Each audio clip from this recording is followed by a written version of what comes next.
Oke, kita mulai lagi ya teman-teman. Selamat berjumpa kembali. Salam pengadaan dan salam sehat selalu. Pada sesi kali ini kita akan sharing terkait pelaku pengadaan. Pada video sebelumnya sudah ada sebetulnya pelaku pengadaan, tapi karena masih versi Perpres 16 dan di Perpres 12 tahun 2021 ada sedikit perubahan, maka saya buat kembali ya untuk materi pelaku pengadaan.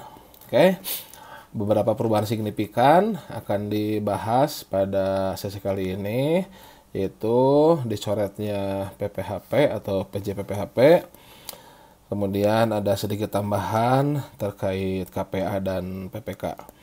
Untuk video terkait pelaku pengadaan ini akan dibagi dalam 3 video nampaknya. Pertama, untuk PA, KPA, PPK sesi pertama, kemudian nanti sesi kedua untuk pejabat pengadaan dan pokja pemilihan, kemudian yang ketiga procurement agent, penyedia dan penyelenggara swakelola, agar tidak terlalu panjang. Oke, kita mulai ya. Ini pelaku pengadaan ada di pasal 8 ya, pasalnya masih sama. Jadi ada PA, KPA, PPK, pejabat pengadaan, pokja pemilihan. Nah, ini agen pengadaan, oke, masih ada. Nah, kemudian yang PJPPHP yang huruf G-nya dihapus ini, PJPPHP ya. Jadi dihilangkan. Kemudian ada penyelenggara swakelola dan penyedia. Nah, ini semuanya ada di pasal 8. Kita bahas satu persatu ya. Pertama, pengguna anggaran. Nah, definisi pengguna anggaran itu apa? Ini ada di pasal 1, pengguna anggaran. Pengguna anggaran adalah pejabat pemegang kewenangan penggunaan anggaran Kementerian Negara atau lembaga atau perangkat daerah. Nah, ini siapa pengguna anggaran? Kalau di kementerian biasanya menteri ya. Lembaga di lembaga itu biasanya kepala lembaga. Kalau di perangkat daerah ini kepala dinas ya. Jadi bukan kepala daerah. Jadi PA di perangkat daerah itu kepala dinas. Nah, kemudian tugas dan wewenang PA apa saja? Ini ada di pasal 9. Pertama, melakukan tindakan yang mengakibatkan pengeluaran anggaran belanja. Kemudian, mengadakan perjanjian dengan pihak lain dalam batas anggaran belanja yang telah ditetapkan. Kemudian, menetapkan, nah ini ya, saya agak kasih stres, menetapkan perencanaan pengadaan. Karena yang menyusun nanti adalah PPK. Ya. Jadi, PA adalah yang menetapkan perencanaan pengadaan. Kemudian menetapkan dan mengumumkan RUP. RUP itu Rencana Umum Pengadaan.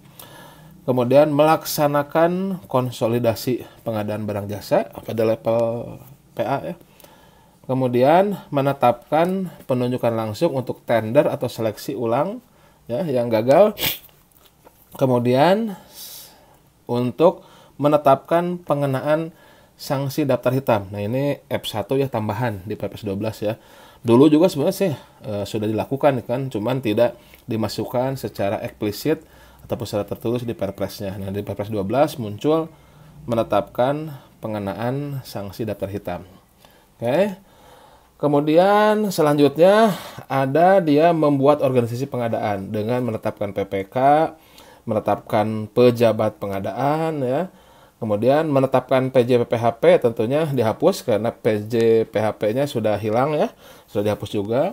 Kemudian menetapkan penyelenggara swakelola, menetapkan tim teknis, dan menetapkan tim juri atau tim ahli untuk penyelenggaraan atau pelaksanaan melalui kontes atau sayembara. Kemudian ada lagi yaitu menyatakan tender gagal atau seleksi gagal. Ya, nah kemudian yang penting juga ini menetapkan pemenang untuk tender, penunjukan langsung, e-purchasing di atas 100 miliar. Kemudian untuk seleksi atau penunjukan langsung di atas 10 miliar. Dalam artian simpelnya menetapkan pemenang untuk pekerjaan barang, konstruksi, jasa lainnya di atas 100 miliar. Kalau konsultan, syaratnya konsultan ya di atas 10 miliar gitu ya. Nah, kemudian PA dapat melimpahkan kewenangannya kepada KPA. Nanti akan kita bahas terkait KPA. Nah, namun untuk APBD, nah yang bisa dilimpahkan kewenangannya itu hanya dari huruf hanya yang atas ini nih, yang atas sampai huruf F ini, harus sampai huruf F1 ini. Jadi yang ini yang menyusun organisasi ya, menetapkan organisasi, menetapkan PPK, penyelenggara swakalola, pejabat pengadaan, tim teknis, menyatakan tanda seleksi gagal, menetapkan pemenang. Nah, ini tidak boleh didelegasikan kepada KPA untuk APBD. Saya ulangi ya. Jadi kalau untuk APBN semua tugas menang ini bisa didelegasikan kepada KPA-nya. Nah, tapi kalau untuk APBD yang bisa didelegasikan kepada KPA hanya sampai F1 ini. Ya, mulai dari atas sampai F1 ini. Nah, sedangkan yang di bawah F1 daftar hitam ini yaitu dia menetapkan organisasi pengadaan, PPK, penyelenggara swakalola, pejabat pengadaan, menetapkan tanda seleksi gagal, menetapkan pemenang untuk BPKJL di atas 100 miliar, konsultan di atas 10 miliar. Nah, ini tidak bisa didelegasikan kepada KPA untuk APBD. Oke ya. Nah, selanjutnya pada sesi pertama ini kita bahas terkait KPA. Apa saja tugas KPA? Oke.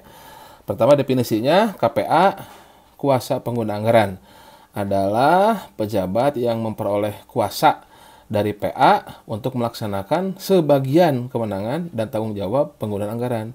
Nah, sebagian ini dalam artian kalau di APBD tadi itu hanya sampai huruf F1 sampai ini sampai sini aja kalau di APBD. Yang bawah ini tidak bisa didelegasikan, harus ke kepala dinas kalau di daerah ya APBD. Nah, apa saja tugas-tugas dari KPA ya? Pertama tentunya melaksanakan pendelegasian ya. Nah, jadi pendelegasian sesuai pelimpahan. Kemudian khusus untuk tender konstruksi, nah KPA ini mempunyai tugas dan kewenangan untuk menjawab sanggah banding. Oke. Jadi ada tambahan sanggah banding. Nah, kemudian KPA dapat mendelegasikan kewenangannya kepada PPK terkait dengan tindakan yang mengakibatkan pengeluaran anggaran dan perjanjian dengan pihak lain. Jadi PPK bisa melakukan perjanjian dengan pihak lain kalau didelegasikan oleh KPA-nya dari PA ke KPA terus kepada PPK. Kemudian bisa dibantu oleh pengelola pengadaan, Japung gitu ya. Kemudian KPA juga bisa merangkap sebagai PPK. Nah, terus KPA pada pengadaan barang jasa anggaran APBD dapat merangkap sebagai PPK ya. Jadi dalam APBD KPA dapat merangkap sebagai PPK. PPK nanti ceritanya dirangkap oleh PA pun ya nggak masalah. Mengangkat PPK sendiri pun nggak masalah. Nanti dibahas setelah ini ya. Nah, ini kita membahas terkait kuasa pengguna anggaran. Oke. Nah, ini yang di warna apa nih? Oranye ini ya. Ini sebagai tambahan penegasan di dalam Perpres 12, yaitu KPA pada anggaran APBD dapat merangkap sebagai PPK. Oke. Nah, selanjutnya satu lagi terkait PPK. Terakhir nih ya di sesi pertama ini. PPK ini ada di pasal 11. PPK adalah pejabat yang diberi kewenangan oleh PA atau KPA untuk mengambil keputusan dan atau melakukan tindakan yang dapat mengakibatkan pengeluaran anggaran belanja negara atau daerah. Nah, ini definisinya di pasal 1. Kemudian apa saja tugasnya ya? Tugasnya pertama menyusun perencanaan. Nah, menyusun perencanaan yang menetapkan tadi PA ya. Kemudian melaksanakan konsolidasi pengadaan di level PPK ya. Kemudian menetapkan spesifikasi teknis atau KK untuk konsultan ya. Kemudian menetapkan rancangan kontrak, kemudian menetapkan harga parkiran sendiri, menetapkan besaran uang muka yang akan dibayarkan kepada penyedia, mengusulkan perubahan jadwal kegiatan, melaksanakan e-purchasing untuk di atas 200 juta karena sampai dengan 200 pejabat pengadaan, nanti kita bahas pejabat pengadaan, mengendalikan kontrak, kemudian menyimpan dan menjaga keutuhan seluruh dokumen pelaksanaan kegiatan, melaporkan pelaksanaan dan penyelesaian kegiatan kepada PA-KPA ya. Kemudian menyerahkan hasil pekerjaan pelaksanaan kegiatan kepada PA-KPA dengan berita acara penyerahan. Nah, jadi yang memberikan berita acara penyerahan ini adalah PPK kepada PA-KPA ya. Ini sebagai pengganti PJPHP. Menilai kinerja penyedia. Nah, ini baru ini. Kemudian menetapkan tim pendukung, menetapkan tim ahli atau tenaga ahli, dan menetapkan surat penunjukan penyedia jasa. Oke, nah ini tugas-tugasnya. Kemudian sebagai tambahan, PPK melaksanakan tugas sebagaimana dimaksud di atas tadi. Ya, PPK melaksanakan tugas pelimpahan kewenangan, ya, yang meliputi tindakan yang mengakibatkan pengeluaran anggaran belanja, kemudian mengadakan dan menetapkan perjanjian dengan pihak lain dalam batas anggaran belanja yang telah ditetapkan. Nah, kemudian ini ada yang gambar oranye, ini adalah tambahan di Perpres 12 ya. Dalam hal tidak ada penetapan PPK pada PBJ, APBD, PAKPA, menugaskan PPTK, ini kurang ya, PPTK sedikit.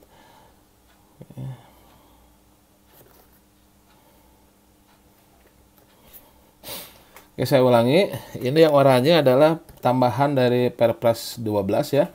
Dalam hal tidak ada penetapan PPK pada pengadaan barang jasa yang menggunakan anggaran belanja dari APBD, PAKPA menugaskan PPTK untuk melaksanakan tugas PPK.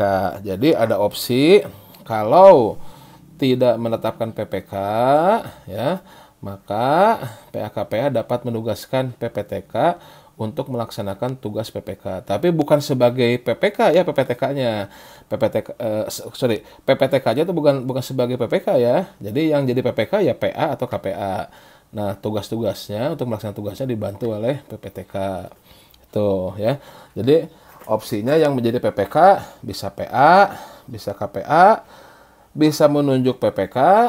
Kalau tidak menetapkan PPK, maka bisa dibantu oleh PPTK. Karena kan menjadi PPK itu banyak tugas-tugasnya. PA atau KPA apabila menjadi PPK itu lumayan berat. Nah, dibantu oleh PPTK.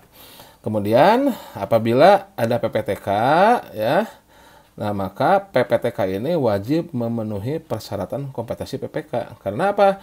Karena PPTK mau bantu tugas ke PPK-an ya, mau membantu PAKPA dalam tugas ke-PPK-an, tapi dia tidak memiliki kompetensi, bagaimana bisa membantu, gitu kan? Tentunya harus punya kompetensi.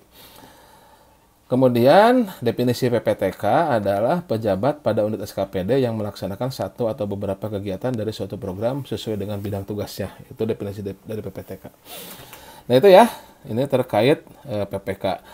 Oke, saya tambahkan ini suka ada beberapa pertanyaan ya terkait PPK. Boleh tidak di APBD PAKPA menjadi PPK? Boleh ya. Itu. Jadi PAKPA boleh menjadi PPK. Boleh tidak menunjuk PPK di luar PAKPA tadi? Ya tentunya boleh juga. Silakan disesuaikan dengan kebutuhannya dan kompetensinya. Jadi kata kuncinya adalah kompetensi dan kebutuhan. Jangan tadi saling menghindari tanggung jawab ataupun ya pada tidak mau lulus ya. Tentunya semuanya harus konsen terhadap pengadaan.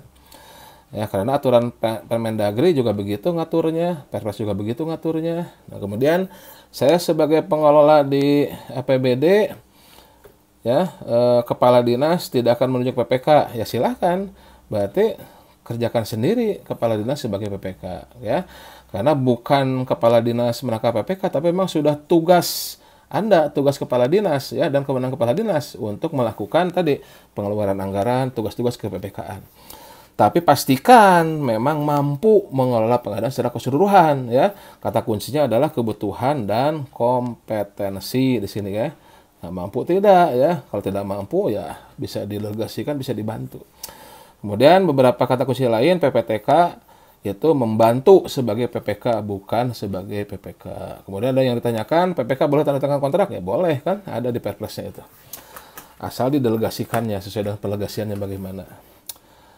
Oke, itu terkait para pihak ya. Sesi pertama ini kita sudah bahas 3 ya, yaitu pengguna anggaran, apa saja tugasnya, kuasa pengguna anggaran, apa saja tugasnya, dan pejabat pembuat komitmen. Demikian yang dapat saya sampaikan pada sesi pelaku pengadaan kali ini. Nanti akan disambung sesi pelaku pengadaan kedua untuk pejabat pengadaan dan pokja pemilihan ya, sesi berikutnya. Demikian, saya tutup dengan alhamdulillahirrahmanirrahim. Salam sehat selalu dan salam pengadaan dari Bogor.